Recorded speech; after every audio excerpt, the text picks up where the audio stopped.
नमस्कार दोस्तों। मेरे ससुर अंधे थे, मगर पति का चहेता होने की वजह से मैं उनके सारे काम करती।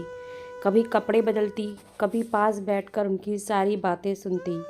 वह बहू बहू करके मेरे और करीब आते, लेकिन एक रात उनके कपड़े बदलने लगी तो मेरे होश उड़ गए। जब उस रात मैं शादी होकर अपने ससुराल आई तो रिश्तेदार औरतों ने मुझे सहन में बिठा दिया और मेरे सामने ही चारपाई पर मेरे ससुर बैठे टुकर टुकर मुझे ही देख रहे थे और मुस्कुरा भी रहे थे। सरसरी नज़रें मेरी उन पर पड़ी थी। मुझे यह बात बहुत बुरी लगी कि वह लगातार मुझे ही देखे जा रहे थे। इस वक्त उनकी उम्र 46 साल थी। मेरे ससुर अभी जवान थे, क्योंकि कम उम्र में ही उनकी शादी हो गई थी। लेकिन ऐसी हरकत 20 मिनट तक की अलग अलग किस्म की औरतें मेरे पास आती रहीं और मुझे मिठाई खिलाती रहीं। लेकिन मेरे ससुर ना तो उठकर मेरे पास आए और ना ही मुझसे कोई बात की। बस सामने बैठकर एक तक मुझे देखे जा रहे थे। 4-5 मिनट बाद मेरी उन पर नज़र पड़ी तो मैंने उन्हें खुद को देखते हुए पाया। मेरे दिल में मैंने ये सोचा कि बहुत ही बेशर्म आदमी है। बहू तो जैसी होती है, इन्हें शर्म नहीं, यह कैसे सबके सामने बस मुझे ही ताके जा रहे हैं। अब मैंने माथे पर बल डाले उन्हें घूरने लगी थी, लेकिन अजीब पागल थे, बस मुझे ही देखे जा रहे थे और मुस्कुराए जा रहे थे। मुझे उनके यूं मुस्कुराने पर गुस्सा आने लगा था। बहरहाल रस्म ख़त्म हुई और मैं अपने कमरे में आ गई। मेरा मूड बहुत ख़राब हो चुका था। इस पर अमन मेरे कमरे में देर से आए तो मैं बिल्कुल उदास बैठी थी।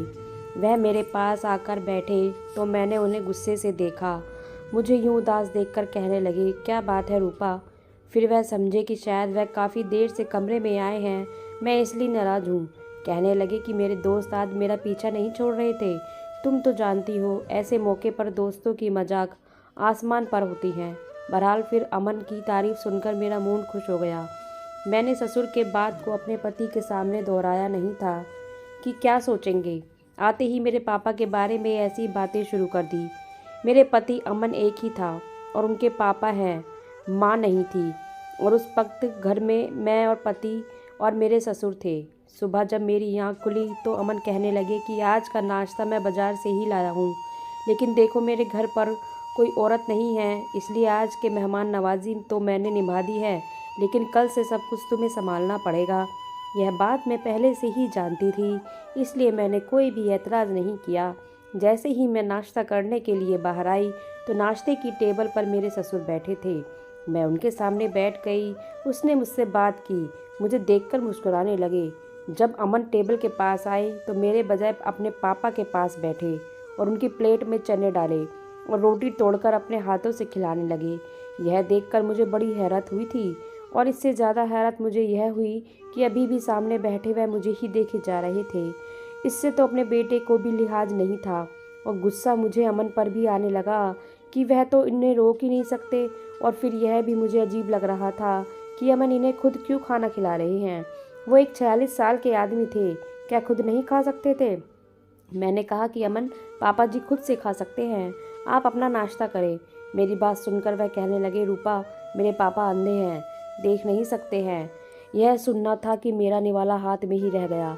मैं बड़ी हैरत से इन्हें देखने लगी। अच्छा खासा इतने आदमी थे। इनकी आंखें में ग्रीक कलर थी, बेहद खूबसूरत थी। मुझे ना जाने क्यों बड़ा ही दुख और अफसोस हुआ था कि इनकी आंखों में यह कमी थी कि वह देख नहीं सकते थे। और कल से मैं ना जाने दिल में इन्हें क्या कुछ भला बुरा कह चुकी थी। अमन के चेहरे पर उदासी थी। अमन कहने लगे कि मेरे पापा मेरे बचपन से ही अंधे हैं, देख नहीं सकते हैं। एक बार माँ अपने मायके गई थी और पापा उनको वापसी लेकर आ रहे थे और उनका एक्सीडेंट हो गया, जिसमें माँ का निधन हो गया और पापा की आंखें चली गई। इनका बहुत इलाज करवाने की कोशिश की, लेकिन डॉक्टर कहते हैं कि ऑपरेशन से भी कोई फ़ायदा नहीं है। अमन कहने लगे, इनके सारे काम मैं करता हूँ, लेकिन अब यह तुम्हारी जिम्मेदारी है। तुम इन्हें अपने पापा समझकर इन्हें सारे काम किया करो। मैंने कहा कि ठीक है, लेकिन मुझे बेहद अफसोस हुआ यह सुनकर कि पापा जी अंधे हैं। पापा देखने में कितने स्वस्थ और ये हैं, हष्ट पुष्ट थे। क्या ही कोई और होता, काश ये देख सकते। मेरी बात पर पापा की आंखों से आंसू झलके। कहने लगे कि मेरी बड़ी ख्वाहिश थी कि मैं तुम्हें देखूं, लेकिन देखो मेरी बदकिस्मती, मेरी एक ही बहू है और मैं इसे देख भी नहीं सकता। कुछ देर पहले जो मेरे दिल में अपने ससुर के लिए नफ़रत के जज्बात थे, वह हमदर्दी में बदल चुके थे। लेकिन मेरे होश इस वक्त उड़े जब अमन ने अपनी ड्यूटी ज्वाइन की। जब वो अपने काम पर जाने लगे तो मुझसे कहने लगे कि पापा को खाना भी तुम अपने हाथ से खिलाओगी और कपड़े भी तुम ही पहनाओगी। खाना खिलाने तक तो ठीक था, लेकिन कपड़े, यह सुनकर तो मेरा दिमाग थोड़ा सा चकरा गया। मैंने कहा कि अमन, यह गलत बात है, सही नहीं है, मैं कैसे इन्हें कपड़े बदलवा सकती हूँ। कहने लगे कि इन्हें अपने पापा की तरह समझो, इनकी सेवा करो। अब मैं ऑफिस के काम संभालूं या इन्हें संभालूं, बहरहाल तुम खुद मैनेज कर लेना। यह कहकर वह चले गए। मैं बेहद परेशान थी। अभी यह सोच ही रही थी कि क्या करूं क्या नहीं, जब मुझे मेरे ससुर के कमरे से पुकारने की आवाज़ आई और बहू बहू कर रहे थे। मैं उनके कमरे में गई तो वह पैंट और बनियान में खड़े थे। कहने लगे कि बहू, यह शर्ट मुझे पकड़ा देना, जाने अमन कहाँ रख दी है। मैं बेड पर हाथ मार मार कर देख चुका हूँ, लेकिन समझ नहीं आ रहा है कि उनकी शर्ट बेड के किनारे पर लटकी हुई थी। मैंने उनको पकड़ा दी। उन्होंने शर्ट पहन तो ली, लेकिन बटन आड़े टेढ़े बंद कर रखे थे। मजबूरन मुझे इसलिए आगे बढ़ना पड़ा। मैंने कहा कि आप छोड़ो, मैं आपके बटन बंद कर देती हूँ। मैंने उनके शर्ट के बटन बंद किया तो वह खुश हो गए। कहने लगे कि मेरे बाल भी बना दो। मैंने ड्रेसिंग से कंघा लिया और उनके बाल भी बना दिए। फिर कहने लगे कि मुझे अपना हाथ दो। मैंने कहा कि क्यों। कहने लगे कि दो दो। मैंने डरते डरते उनको अपना हाथ पकड़ाया। मैं यह सोच ही रही थी कि वह क्यों मेरा हाथ पकड़ना चाहते हैं। उन्होंने मेरे हाथ को अपने दोनों हाथों में लिया था और कहने लगे कि तुम्हारा बहुत बहुत शुक्रिया। यह कहकर मेरा हाथ छोड़ दिया और कहने लगे कि तुमको देख तो नहीं सकता, लेकिन महसूस कर सकता हूँ, इसलिए तुम्हारा हाथ पकड़कर महसूस करना चाहता था कि बहू कैसी होती है। मुझे तो अपनी पत्नी की मोहब्बत भी नसीब न हुई। बहुत छोटा था अमन जब मेरी पत्नी का देहांत हो गया और मेरे बचपन में ही 2 साल में ही माँ और पापा भी गुजर गए। जब मेरी आंखें चली गई तो मेरा बेटा मुझे संभालने लगा, लेकिन उसके बाद सारी जिम्मेदारी तुम पर आ गई और शादी के बाद तुमने भी कुछ दिन अच्छे नहीं गुजारे कि मेरा बोझ तुम पर पड़ गया। वह बड़े उदास होकर यह सब कह रहे थे। मैंने कहा कि आप किसी पर भी बोझ नहीं हैं और मुझ पर तो बिल्कुल भी नहीं। मेरी बात पर वो मुस्कुराने लगे और कहने लगे, तुम बहुत अच्छी हो, मेरा इतना ख्याल रखती हो। लेकिन जैसे जैसे वक्त गुजरता गया, मेरे ससुर की हरकतें कुछ अजीब सी होने लगी थी। वह मुझसे बहुत ज़्यादा खुले मिजाज के होने लगे थे। अब तो मुझे खुद पुकार कर कहते, मुझे शर्ट पहना दो, मुझे बटन सही से बंद नहीं होते। कभी कहते कि तौलिए से मेरे बाल साफ कर दो। वह खुद कर सकते थे। मुझे तो लगा था कि बस एक ससुर और एक पति, मुझे तो घर में कोई काम नहीं होगा, लेकिन मैं तो अपने ससुर की वजह से घनचक्कर सी बनकर रह गई थी। कभी किचन में बर्तन धोती रहती तो बहू बहू चिल्लाने लगते। मैं भागी दौड़ी उनके कमरे में जाती तो हंसने लगते, हाथ में मोबाइल पकड़े होते। कहने लगते कि मेरे साथ बैठकर यह गाना तो सुनो जरा, कितना अच्छा है।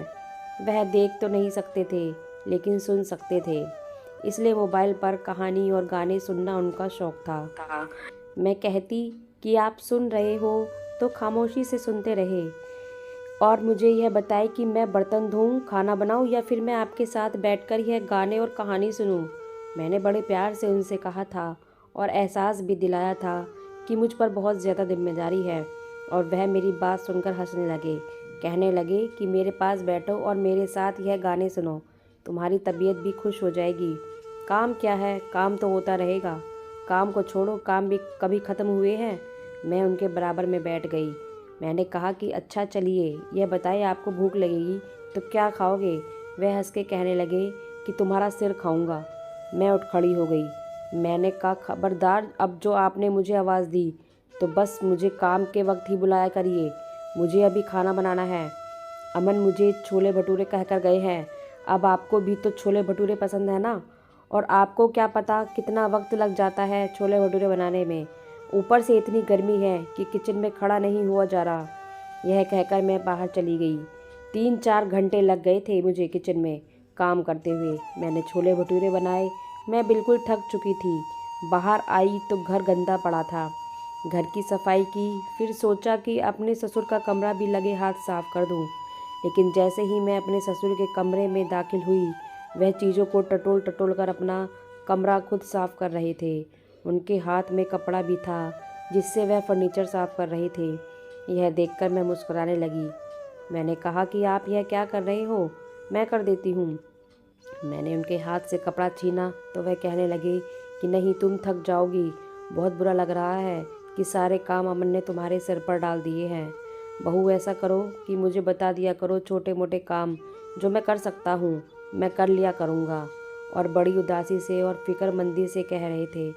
मैंने कहा कि कुछ भी करने की ज़रूरत नहीं है, आप बैठे रहो। मैंने उनका हाथ को पकड़कर बेड पर बैठा दिया और मोबाइल उनके हाथ में थमा दिया। मैंने कहा कि आप बस वीडियो सुना करें।